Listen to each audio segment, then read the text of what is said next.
Hello, everyone, and welcome to a new session. Are you all ready for the session tonight? Yes? Good evening, good evening.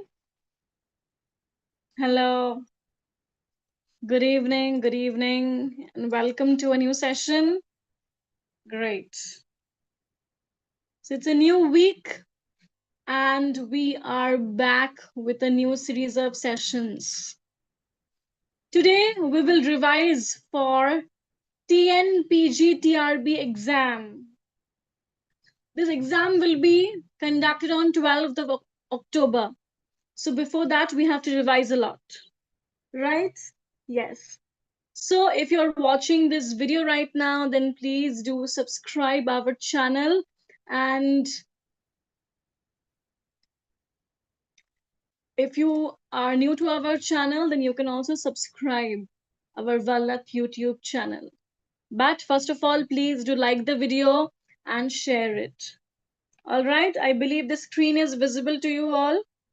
Yes, right. Correct. The screen is visible.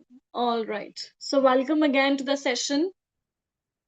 So it is our session number 1 of TNPG TRB. All right. Yes, great. So welcome, and good evening. Yes. So are you all ready? Let's get started then. Yes. So let's move on to the first question for tonight. And before that, please do like the video. All right. Yes. So here we go to the first question. The Wreck of the Dude's Land is a 35-stanza ode by G.M. Hopkins with Christian themes, composed in 1875 and 76, though not published until 1918. How many nuns were killed in this incident? So in this ode, we see that some nuns were killed, right? So how many nuns were killed in this incident, in this ode?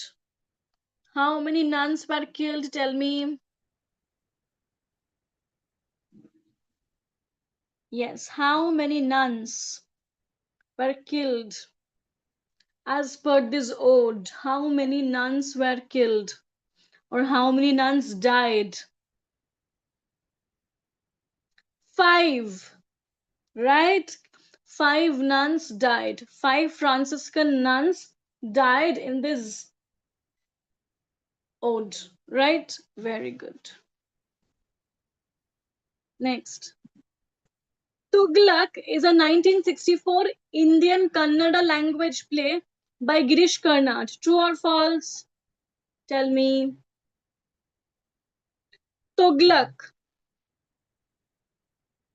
is a 1964 Indian Kannada language play by Girish Karnad. Is it true or false? Tell me. True. Tughlaq is indeed a play by Karnad. Kannada language play of the year 1964. Of the year 1964. Okay, right, very good. Next. Who said that no subject but a biblical one would have ensured Milton universal popularity among his countrymen? For his style is that of an ancient classic transplanted, like Aladdin's palace set down with all its magnificence in the heart of Africa. And his diction, the delight of the educated, is the despair of the ignorant man. Who said this about Milton? And obviously, about Bible being the subject, we can obviously understand. Here, the critic is talking about Paradise Lost, right? So tell me, who said this about Milton? That no subject but a biblical one would have ensured Milton universal popularity among his countrymen. Who said this about Milton? Please remember, Milton was a very powerful Protestant poet of the Civil War period. Right? Milton was a staunchly Protestant poet of the Civil War period. He was against the monarchy, right? He was against the monarchy.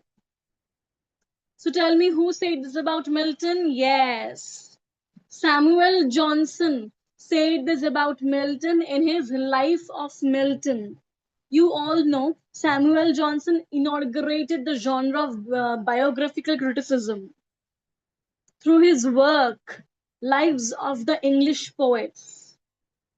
Samuel Johnson had inaugurated the genre of biographical criticism through his work, Lives of English Poets. And among those lives, one is Life of John Milton. One is Life of John Milton. So in that Life of John Milton, in that biographical piece, in that critical biographical piece, Samuel Johnson has said this, that no subject but a biblical one would have ensured Milton universal popularity among his countrymen, for his style is that of an ancient classic transplanted. Samuel Johnson had said this in his Life of Milton. All right? Yes, very good. Next question. Can one find homosexual elements in Mrs. Dalloway? We know that Mrs. Dalloway is a very important novel. It's a circadian novel by Virginia Woolf, published in 1925. It's a circadian novel means it talks about a singular day. It talks about a singular day in the life of a woman called Clarissa Dalloway. This novel is showing the hollowness and the pessimism that pervaded the post-war world. This novel perfectly captures the ennui, the hollowness, the pessimism, the futility that pervaded the post-war world, right? The hopelessness that pervaded the post-war world, the trauma, right? Yes. So tell me, can one find homosexual elements in Mrs. Dalloway? Yes, homosexual themes and elements are widely found and explored in Virginia Woolf's Mrs. Dalloway, particularly to the character of Clarissa Dalloway's past relationship and lingering feelings for Sally Satan and Septimus Smith's identity and experiences. We all know that when men were fighting in these wars, most of the time they used to live in these war trenches. They used to live far and away from their families in these war trenches.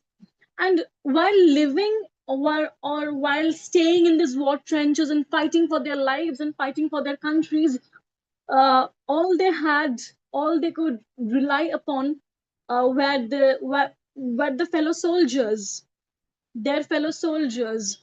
They were the only people they could rely on, they could, spend time with or talk to while they were far and away from their families fighting wars for their countries and their country people, right? So during this time they often developed romantic and sexual feelings for each other. We all know that during wars such things flourished, right? Such relations emerged. So obviously, homosexual themes and elements are widely found and explored in Virginia Woolf's Mrs. Dalloway, particularly to the character of Clarissa Dalloway's past relationships and her lingering feelings for Sally Satan. And obviously, in the character of Septimus Smith, we can also find this uh, trait, right? We can find this trait, right? So that's all about this question. Let's move on to the next question. So before we move on to the next question, here we are with a big surprise for you all. It's a Navratri surprise from our team Vallath. That yes, on October 1, 2, and 3, we are giving you all a Navratri sale. During this time, you can avail up to 30% off on all of our books.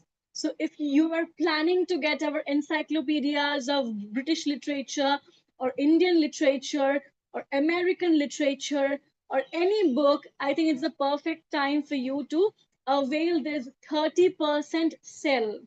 It's a Navratri sale, and this sale will only be available from 1st to 3rd October. So I think it's the perfect time to get your hands on our books. All right? Yes. And I hope by now all of you have liked the session. Yes? Very good. Right. Next. The central theme of which work among the following is devotion. And its motto is I am here to sing these songs. Is it Paradise Lost, Gitanjali, Hind Swaraj, or Savitri? Tell me. The central theme of which work among the following is devotion, and its motto is I am here to sing these songs. I am here to sing these songs. Tell me. This is the motto of which work among the following? Tell me. Yes, it is Gitanjali by Rabindranath Tagore. Gitanjali by Rabindranath Tagore. Right? The central theme of Tagore's Gitanjali is devotion, and its motto is I am here to sing these songs. Remember, Tagore received the Nobel Prize for Literature for this work in 1913. It was published by Macmillan. It was published by Macmillan. Please remember, it's a collection of songs whose central theme is devotion, right? And the motto is I am here to sing these songs. Here, the refers to God, the Lord Almighty. All right? Okay. Next. It is generally believed that Sir Philip Sidney was at least partly motivated by Stephen Gosson, a former playwright who dedicated his attack on the English stage, The School of Abuse, to Sidney in 1579, but Sidney primarily addresses more general objections to poetry, such as those of Plato. So here we're talking about Sidney's work, Apology to Poetry. Apology to Poetry. So is it true that Sidney's work, Apology to Poetry, was partly motivated by Stephen Gosson's attack in his work, The School of Abuse, that was dedicated to Sir Philip Sidney in 1579? Is it true? Yes, obviously. We all know this. It's a very easy question that in 1579, Stephen Gosson had written The School of Abuse, attacking poetry, and he had dedicated that work to Sir Philip Sidney, right? And in response, Sir Philip Sidney had written Apology to Poetry. But one other scholar, that is Thomas Lodge, he was a university wit.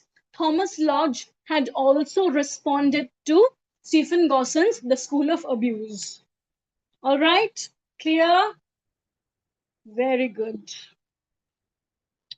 Next. Ode, Intimations of Immortality from Recollections of Early Childhood, is A slash an dash by Wordsworth. So, what type of work is it? Is it a poem in blank verse? Is it a ballad? Is it a lyric? Or is it an irregular Pindaric ode? Tell me, what type of work is it? Wordsworth's ode, Intimations of Immortality from Recollections of Early Childhood. What type of work is it? Yes, tell me.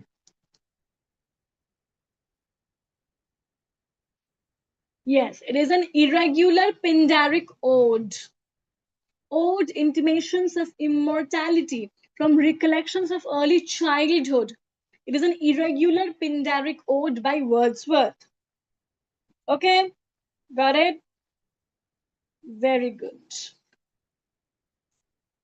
An autobiography, also known as Toward Freedom 1936, is an autobiographical book written by Jawaharlal Nehru. Where was he when he wrote this autobiography? Tell me.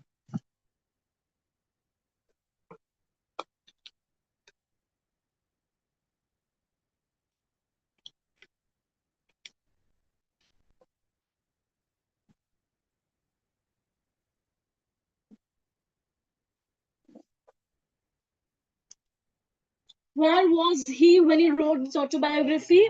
He was in the prison. He was in the prison. So we can also call it a prison memoir. We can also call it a prison memoir. Nehru was in the prison when he wrote his autobiography called An Autobiography or Toward Freedom, published in 1936. All right, got it? Very good. Next. Dover Beach is a lyric poem by Matthew Arnold. It was first published in 1867 in the collection Dash. Tell me.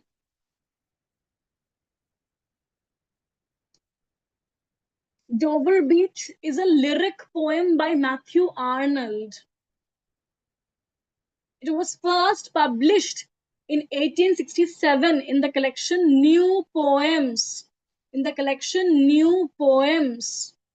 Got it? So it's a reminder for you all to revise major poetry collections.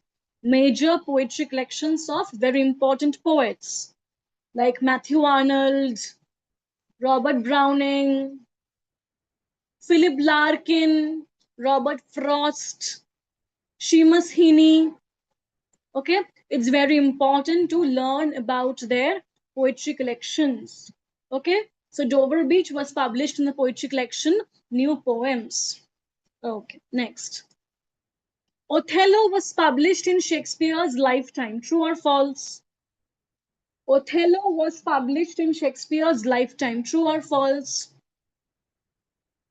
It is obviously false.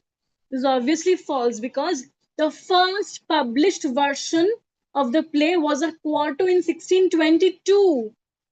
So by that time, Shakespeare had already died. So Othello was not published in Shakespeare's lifetime. Othello was not published in Shakespeare's lifetime.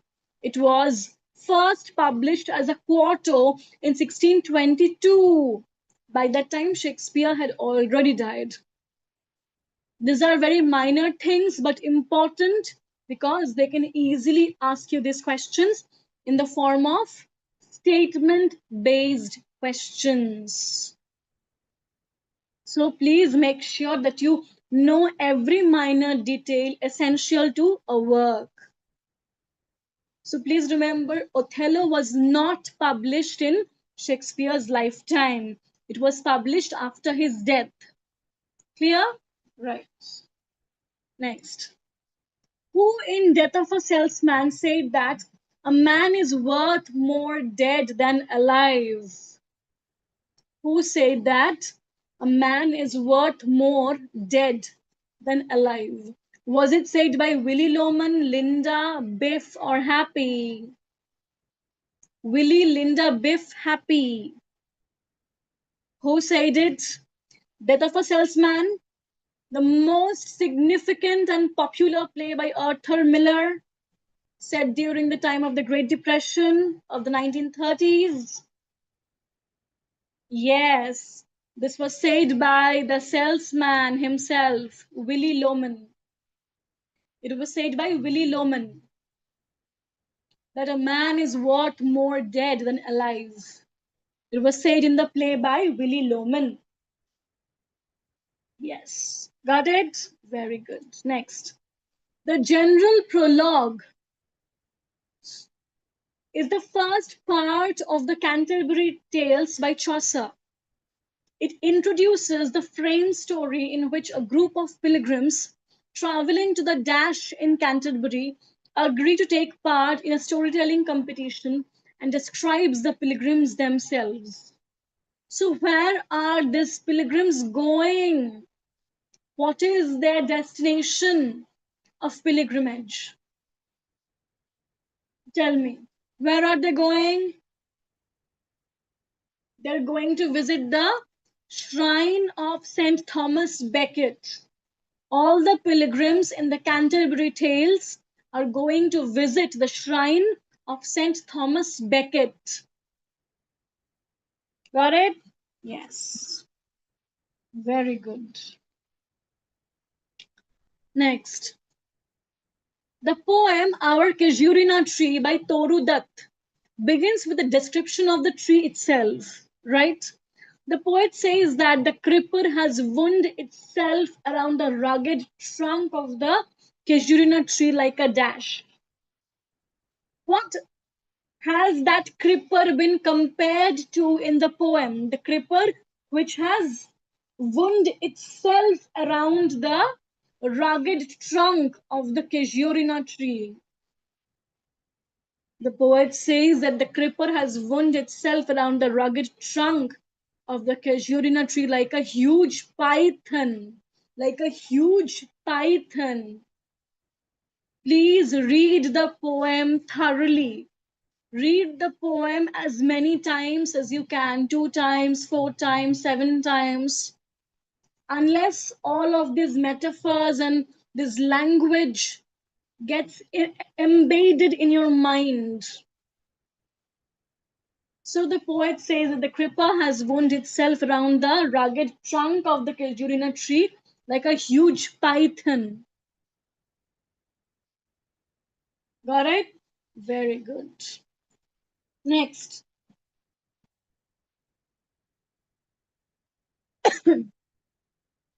In the final book of Paradise Lost, a vision of salvation through the sun is revealed to Adam by Dash. So it's a textual question from Paradise Lost, from the final book of Paradise Lost. Okay?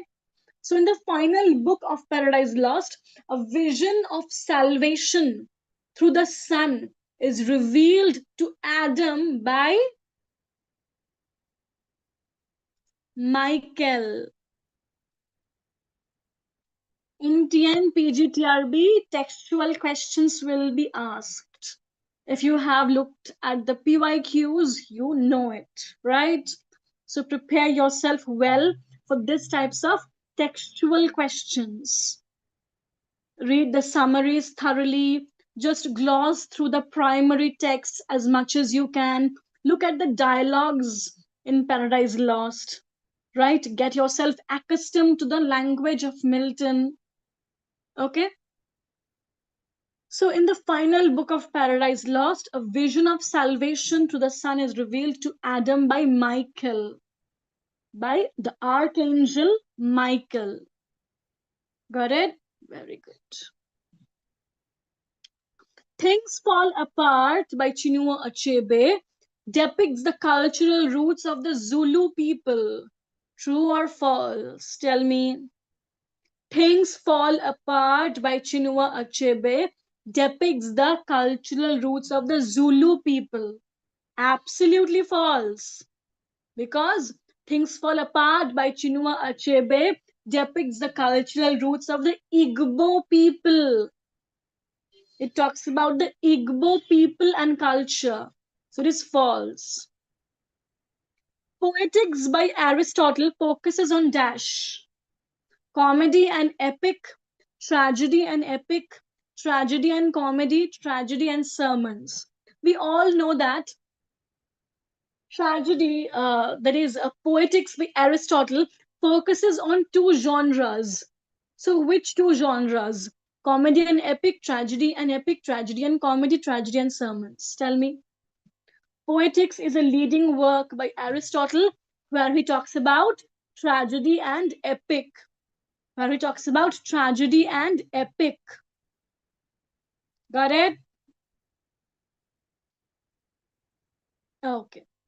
Last question for tonight. Who said that we are to regard Dryden as the puissant and glorious founder, Pope as the splendid high priest of our age of prose and reason, of our excellent and indispensable 18th century? So who said this and where? Who said this and where?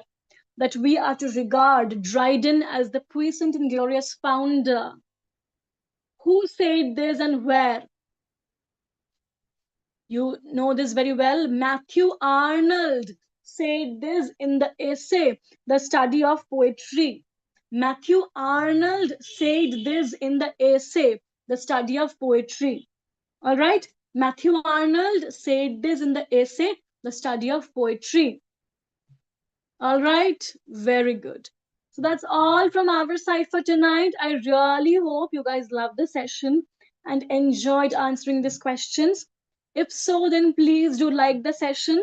And before we wrap up the session for tonight, it's a reminder for you all that we are offering you a Navratri sale on our Vallath books, a sale of up to 30%. So if you want to avail this sale will be live from 1st October to 3rd October. So that's the time our sale will be live. So if you want, you can get our books during this time. All right, great. So that's all from our side for tonight. Okay, and all the best wishes of Navratri to you all. Do have a lovely time with your family and friends and stay safe and do take care and also keep studying. All right? Great. So I will take your leave then. So bye and good night.